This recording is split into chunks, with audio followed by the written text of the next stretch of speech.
living on the reservation and growing up here and observing different communities that live in rural areas, I noticed how difficult it was for many in our community to get the healthcare they needed. History shapes more than the past. It shapes communities, policies, and healthcare to access for future generations. We will be hearing from two Indigenous women who grew up on the Navajo Reservation about their opinions and experiences with the healthcare system.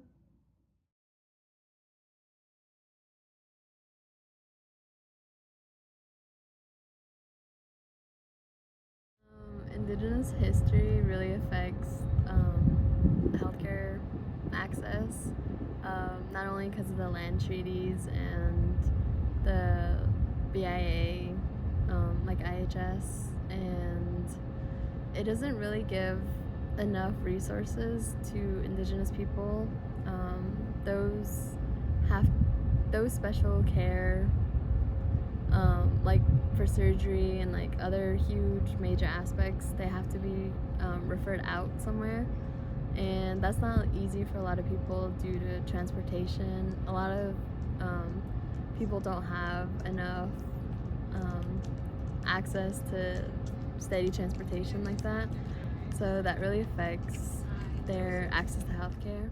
There's also a big mistrust in um, just working with other people outside of their culture, and those stories from the generational trauma are usually passed down generation to generation, and it affects the way that some of these elders see people outside of their culture.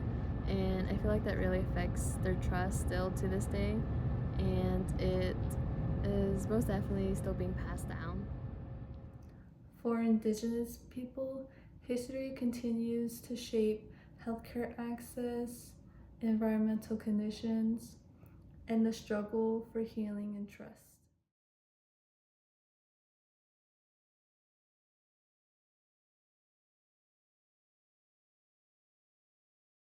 I don't think there's enough trust, and the reason why I say that is many many people in our community feel that healthcare providers don't understand our cultural values or beliefs.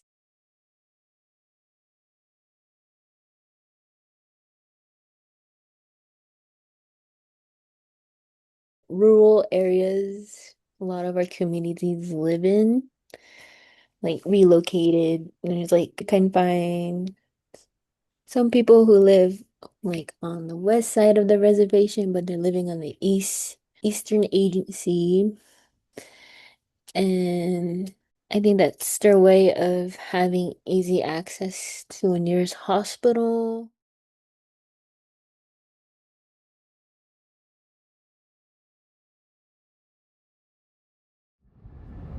My family somewhat recently just built a house a couple years ago, and we didn't have running water or electricity.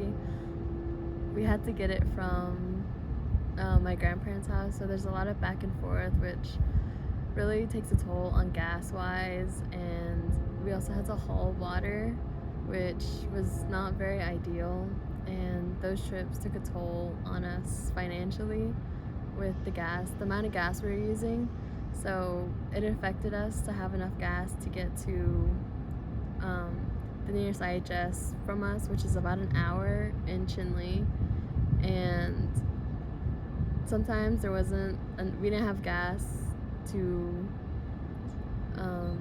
travel in those like random moments. We got very sick, and there was a lot of panic. There's a lot of stress, and also on my paternal grandparents' side, they do not have water. They had to haul water about 15 miles round trip, so that really affects them too. And we also have to sometimes provide them transportation because their vehicles are not very reliable. So my family usually takes them to their appointments, takes them to the ER when needed. Health is shaped by more than individual choices. The ecological model helps us understand how family, community, and environment healthcare systems all influence a person's well being.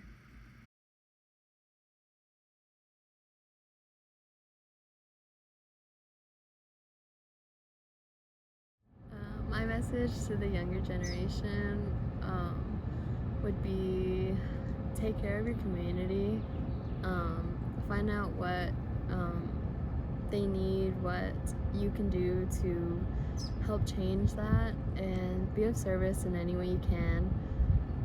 Think of your elders, what they need, and listen to their teachings, and just overall be a proactive community member. And I would say give back to people how they gave to you. That's just something that I've always carried with me.